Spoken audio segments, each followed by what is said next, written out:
Is a new episode of Sister Wives on Sunday, tune-ins? Is a new episode of Sister Wives on Sunday, February 9th, 2025? Fans have been debating whether or not there will be an episode, but according to the schedule, it will not be airing. So, what will be on in its place, and when will the show return? Keep reading for more details. Is a new episode of Sister Wives on Sunday, tune-ins? On the last episode of Sister Wives, Janelle Brown packed up all of her belongings and officially moved to North Carolina. Along with her daughter, Maddie Brownbrush, and her husband, Caleb, they have bought a farm. The intention is to make a flower farm, and Janelle is more than ready. Of course, she and her other former sister wife, Mary Brown, are struggling to get answers from their ex-husband, Kody Brown. They have paid off their land, Coyote Pass, and now they want him to sell it so they can get their investment back. Cristin Brown Woolley and her husband, David Woolley, offered to help Janelle move.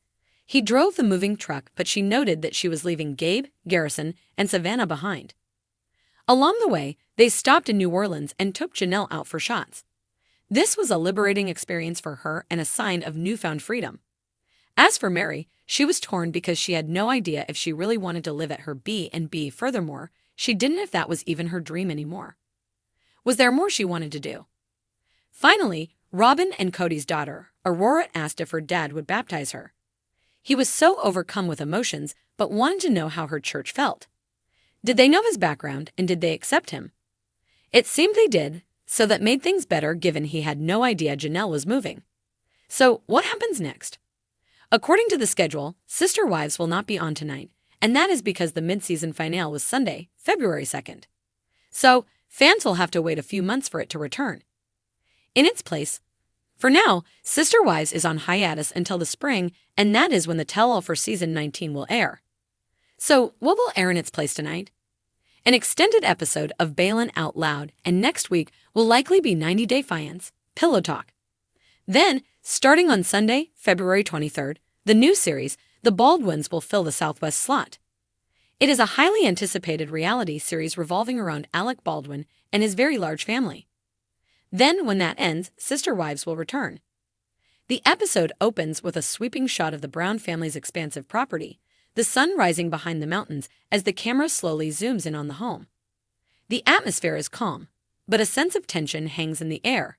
Something is brewing beneath the surface. Today's episode of Sister Wives is different. The focus isn't just on the usual drama between Kody, his wives, and the children, but rather on the delicate threads that are unraveling within the family's dynamic. Scene 1. The morning meeting. Cristin sits at the kitchen table, sipping her coffee. The once bright smile that greeted the cameras in previous seasons is now softer, more reserved. David Woolley, her new fiancé, is sitting beside her, a new addition to the family gatherings. The decision to have him present for the morning meeting is a delicate one. Kody has made it clear that he feels awkward around him, unsure of what role David will play in the family now that Cristin has found happiness elsewhere. Kody enters the room, his expression already a mix of frustration and confusion. He greets everyone in a stiff manner, clearly not in the mood for pleasantries. "Morning," he grumbles, glancing briefly at David before sitting down across from Cristin. Cristin offers a small smile but doesn't push him to speak. Her heart has been heavy ever since she decided to leave Kody, and the weight of that choice is only growing as time passes. "Are we ready to discuss the plans for the family gathering this weekend?" Janelle asks, her voice calm and measured. Janelle has always been the one to try and keep things running smoothly, despite the tension in the room. Kody nods reluctantly, his eyes flicking back to David, who remains silent, choosing to stay out of the immediate conflict. "I'm not sure why David needs to be here for all of this," Kody says abruptly, his tone sharper than necessary. Cristin's eyes widen slightly, but she holds back. She doesn't want to cause a scene, she's been through too much already. "We're still a family, Kody," Cristin replies quietly, her gaze meeting his. "And David is a part of my life now. He's family too." The words sting Kody, who clearly struggles to understand how this can be true. His thoughts swirl, the new reality clashing with the life he thought he was building. He looks over at Robyn, who sits quietly beside him, her face neutral but clearly watching the exchange. Janelle, ever the peacemaker, cuts through the tension, her voice practical. "We're all still family, even if things have changed. Let's just focus on the weekend." Kody nods begrudgingly, clearly not ready to move on, but choosing to pick his battles. Scene 2. Robyn and Kody's confrontation. Later that day, Robyn and Kody have a private conversation in their bedroom. Kody is pacing, frustration evident in every movement, while Robyn sits on the bed, her eyes soft but weary. "I don't know what I'm supposed to do, Robyn," Kody admits, rubbing his hands over his face. "Cristin's just moved on so easily, and now David is here all the time. It doesn't feel right." Robyn sighs deeply, folding her hands in her lap. "I know it's hard, Kody, but you can't control everything, especially not Cristin's happiness. You've made your choices, and so has she. We all have to live with that." Kody pauses, staring at the floor for a long time.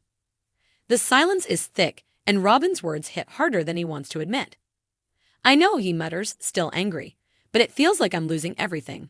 My family, it's slipping away." Robyn moves closer, her expression softening. "You're not losing everything. You still have me and the kids, but things are different now. Maybe it's time to embrace the change instead of fighting it." Kody stares at her for a long moment, his anger slowly melting into a sadness he's not ready to face. "I don't know if I can." Robyn gently places her hand on his, giving him a small, comforting smile. "You don't have to do it all at once, Kody. One step at a time." Scene 3. The kids' perspective. Later, the camera shifts to the children, who are gathered in the living room for a family discussion. Garrison, Cristin's son, is visibly frustrated as he talks to his siblings. "I just don't get it," Garrison says, his voice tinged with anger. "Why does Kody still get to call the shots in our lives? He left Mom, and now he's acting like he's the boss of everything. He doesn't even talk to me anymore."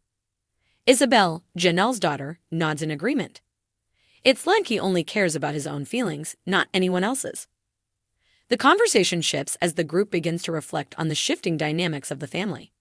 The kids express how they've been coping with the changes, and though there's still pain, there's also a sense of hope. Cristin's relationship with David has allowed her to find peace, and in that, there's a glimmer of inspiration for the others. "Cristin's doing okay," Garrison admits, softening. "She's happy with David. Maybe we should focus on that.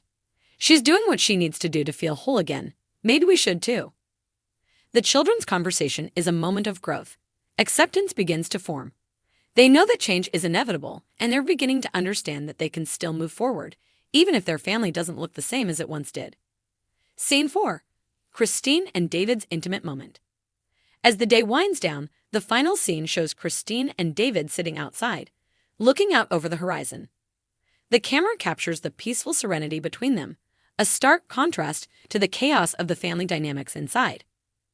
"I don't want to push anyone," Cristin says softly, her hand resting on David's.